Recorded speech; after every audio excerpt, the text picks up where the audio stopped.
All right, so today we're going to be talking about species interactions, how that looks, how one species is going to interact with each other, whether it's both of them benefiting, one of them hurting.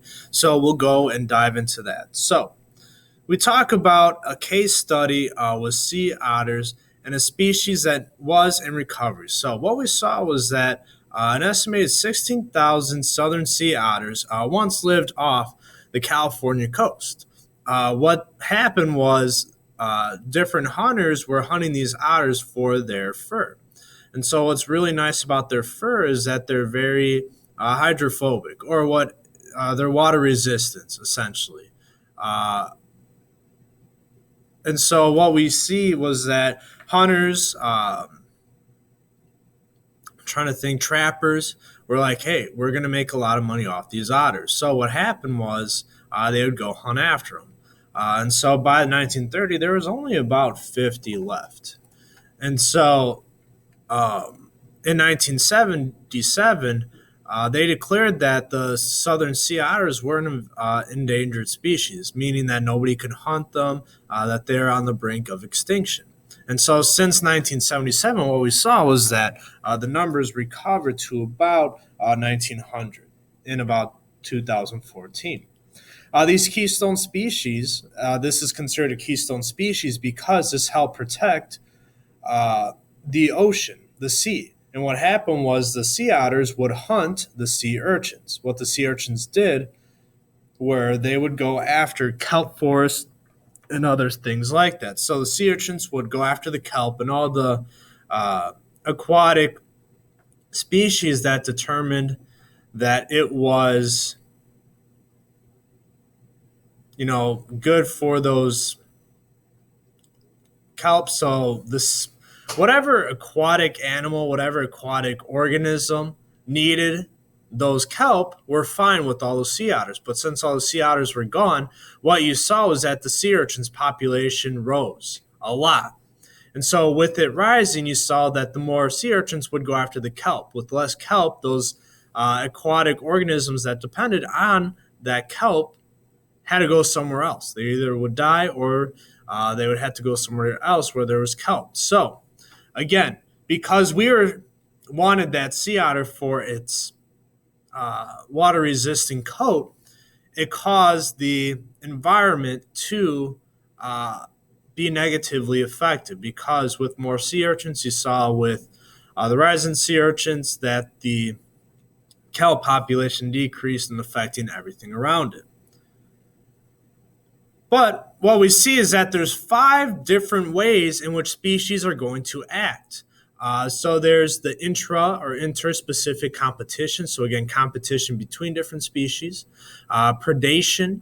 Again, there's the predator-prey relationship. Parasitism. So there's a parasite where the parasite needs a host in order to survive.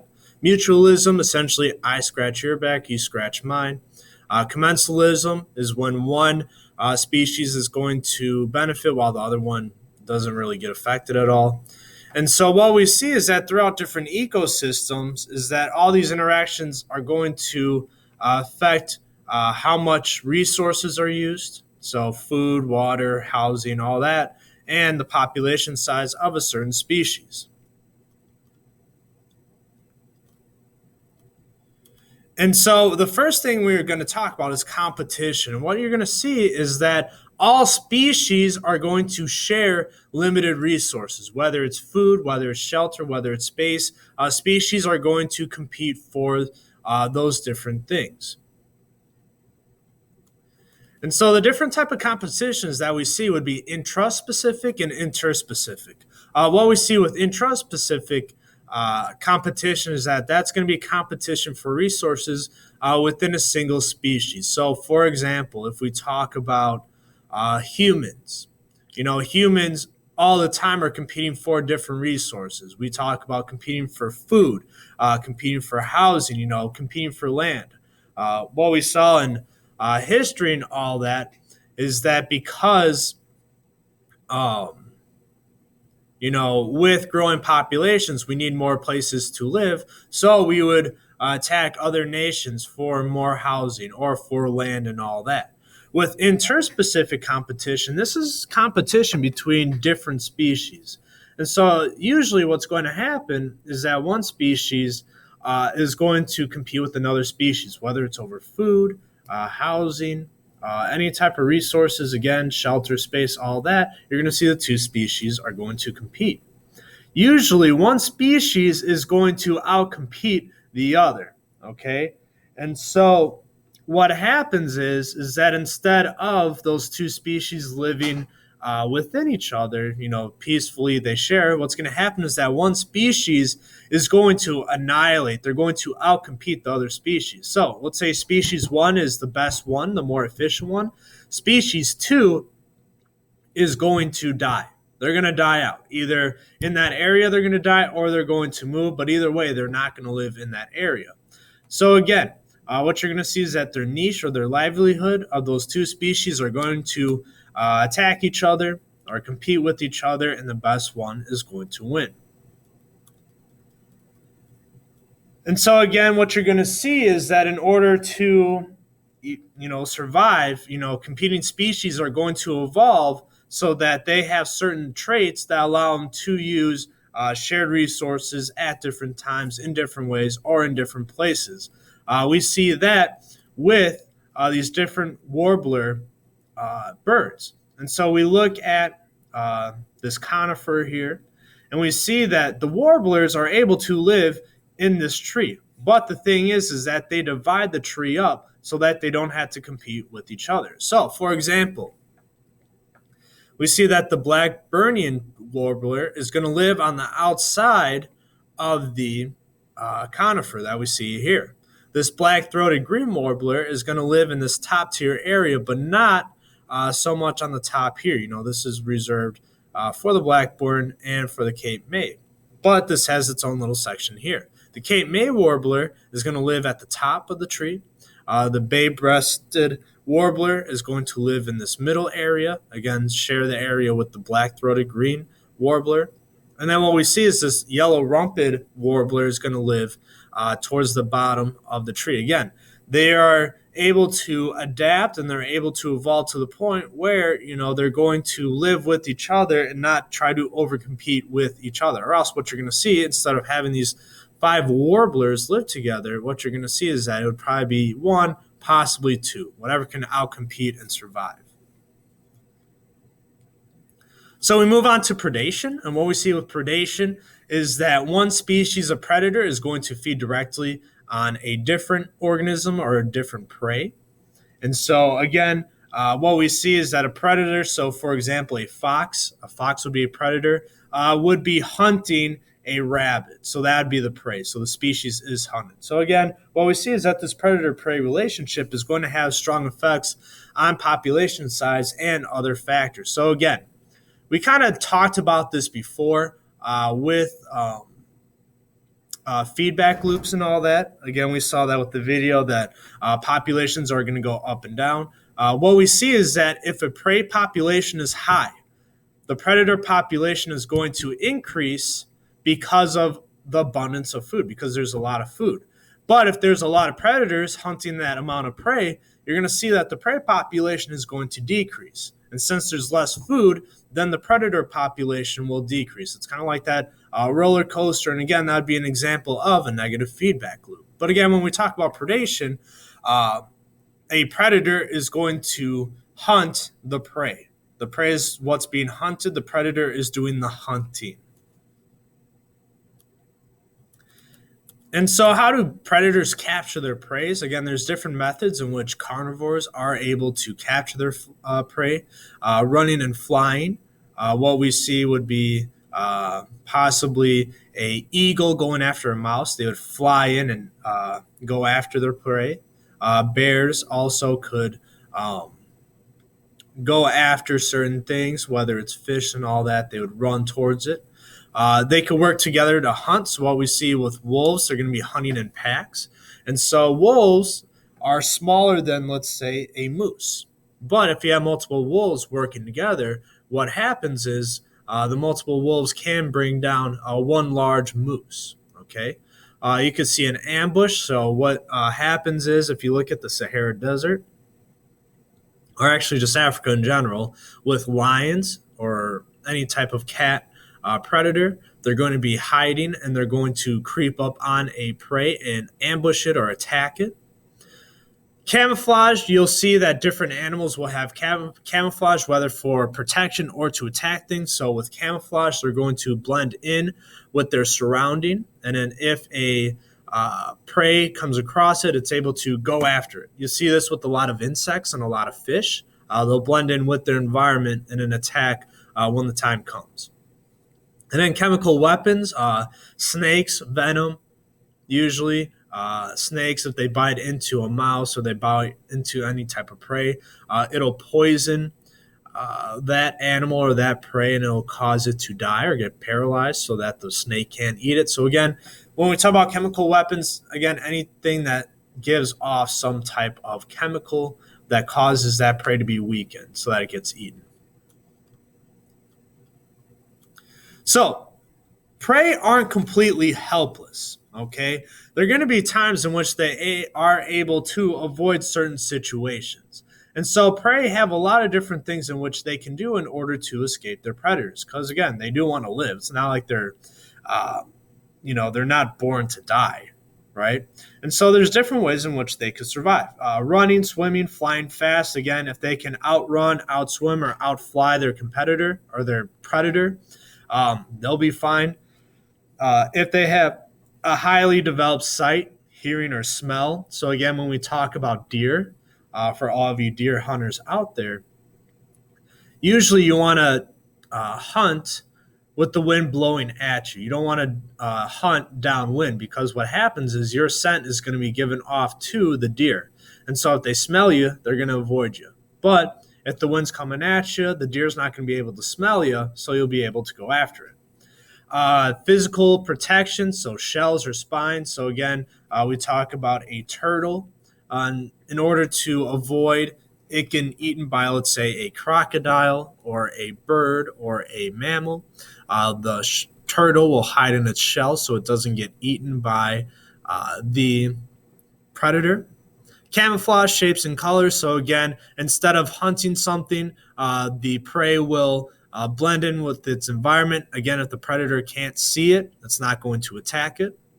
There's chemical defenses such as poisons or irritating, foul smelling, bad tasting, anything that causes the predator to not go after it. I know that some beetles, I think the stink beetle is able to create a bad tasting scent so that if a frog or any type of predator that goes after it tries to eat it, it will release that chemical that causes the frog to not want to eat it. It's disgusted with it. It has a bad taste in its mouth. Poison dart frogs are another example that have a certain chemical that will defend it. You can see that a poison dart frog is going to have lighter colors, and so that it lets people know, like, hey, don't mess with me, okay? And so with that, if you try to eat a poison dart frog, it's going to release its poison. It could kill you or just cause some type of irritation. And then behavior, so any type of mimicry, grouping together. So if you work in a pair or you work in a group, it's hard to go after one single thing if there's a group. The big thing would be like a school of fish. Or I know with buffalo, they travel in herds. So lions won't usually go after a herd, but they'll go after a single individual, whether it's a baby or whether it's a older. In this case, buffalo, they won't go after a big group. They'll just go for a smaller thing. So groups do work well together. So again, just different examples that we see here. The bombardier beetle is going to release that chemical. The spam worm is going to camouflage. Same thing with this wandering leaf insect. Monarch butterflies are foul tasting, so different animals will not want to go after it. Poison dart frog are poisonous. The viceroy butterfly is going to mimic the monarch butterfly. So again, what we see is that animals don't want to eat the monarch butterfly because it tastes bad. That's the same thing with this butterfly. If an animal thinks that it looks like a monarch, it's not going to go after it. The hide wings of a low-mouth moth is going to resemble the eyes of an owl or a larger animal. So some animals may not want to hunt it because it looks like an owl or some type of large animal. And then the last one, a snake caterpillar is going to change its shape to look like the head of a snake. So instead of, let's say, a mouse or a bird wanting to go after it, it's going to look like a snake. And again, a mouse or a bird isn't going to want to go after a snake. So again, some type of camouflage, not going to go after it. So again, what we see is that a complex predator-prey relationship is going to play a role in natural selection at population level. So again, predators are going to kill the weakest. They're not going to kill the strongest. So that's why they say survival of the fittest. Again, the sick, weak, aged, least fit individuals are going to die most likely. But prey that are better able to survive are going to live to produce more offspring, pass on their strong traits, while the weaker ones are not going to survive. With coevolution, you're going to see that as, let's say, prey evolve, you're going to see that predators are going to evolve. So when populations of two different species interact over a long period of time, changes in the gene pool of one species can lead to the changes in the gene pool of the other species. So, for example, we talked about murder hornets. You can see that murder hornets are out west in Seattle. They just found a huge murder hornet nest.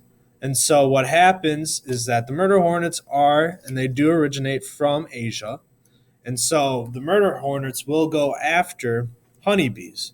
The Asian honeybees have co-evolved with the murder hornets, the Asian murder hornets. So the European ones or the American ones have not. So if an Asian murder hornet were to go after the European honeybees, they're done. They got no chance. They haven't evolved to adapt to the Asian murder hornet. But the Asian honeybees have.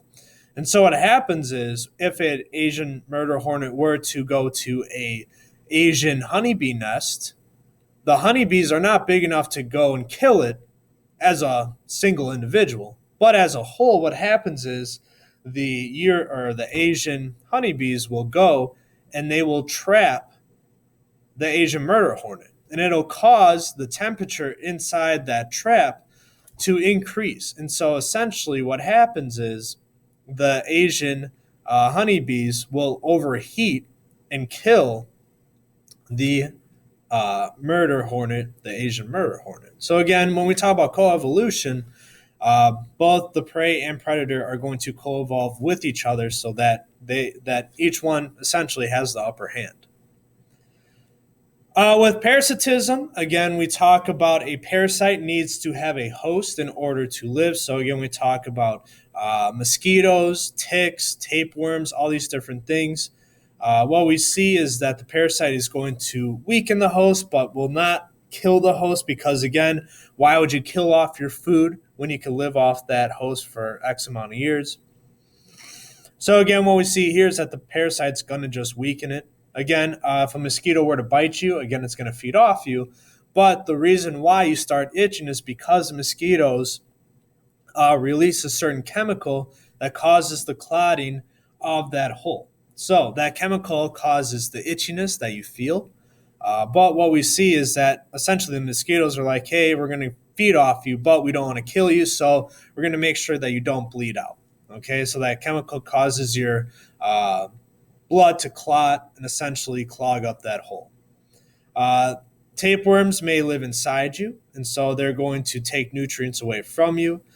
They may live outside of the host. So again, mistletoes, sea lampreys, ticks, anything that will live on you will suck the nutrients out of you. And what we see is that with mosquitoes, with ticks and all that they may move from host to host. Mutualism is going to occur when two species are going to behave in a way that benefit both. So again, with mutualism, essentially it's the idea that I scratch your back, you scratch my back. So again, what you can see is that the species could provide each other with food, shelter, protection, or some type of other resource. And examples of that would be birds that ride on the back of large animals. So that bird is benefiting from not having to move. And what's going to happen is that the birds are going to feed on pests that are bothering the large animals. So the bird gets a meal. The larger animal gets rid of the pests. Bacteria living in humans' intestines. So again, bacteria is good for us. There is bad bacteria, but then there's also good bacteria. And so the bacteria that lives in us, like in our stomach, helps us with digesting food. The bacteria gets the food and shelter in the humans, while humans or we, uh, but the humans just help with the digestion of different foods. So it appears to be some type of cooperation, like a deal, but essentially it's not. It's just like, okay, mutually you help me, I help you. It's not like we signed a contract for it to occur, but it helps each other. All right, last slide. Commensalism. Commensalism is going to occur when one species benefits, but the interaction has little, if any, benefit or harmful effect on the other. So an example of this would be air plants, known as epiphytes. Attach themselves to the trunk or branches of large trees to access sunlight. So again, they're just going to sit there. The branch isn't going to get affected. Another example of that would be barnacles on whales. And so barnacles, what happens is they're going to be attached onto a whale. The whale doesn't get affected by it. Essentially, it's not going to be harmed. But the barnacle is going to be affected. It's going to have more motion. It's going to be able to travel from one place to another, and it's able to collect any type of food or any type of nutrients that goes onto the whale. Again, the whale isn't affected. It's going to live the same life whether or not the barnacle is on it or not. But again, what we see here with commensalism is that one species benefits while the other one is not affected at all. So this is 5.1, and again, we're talking about species interactions. Next video, again, we'll have another video, is going to be on ecosystems and responding to changing conditions.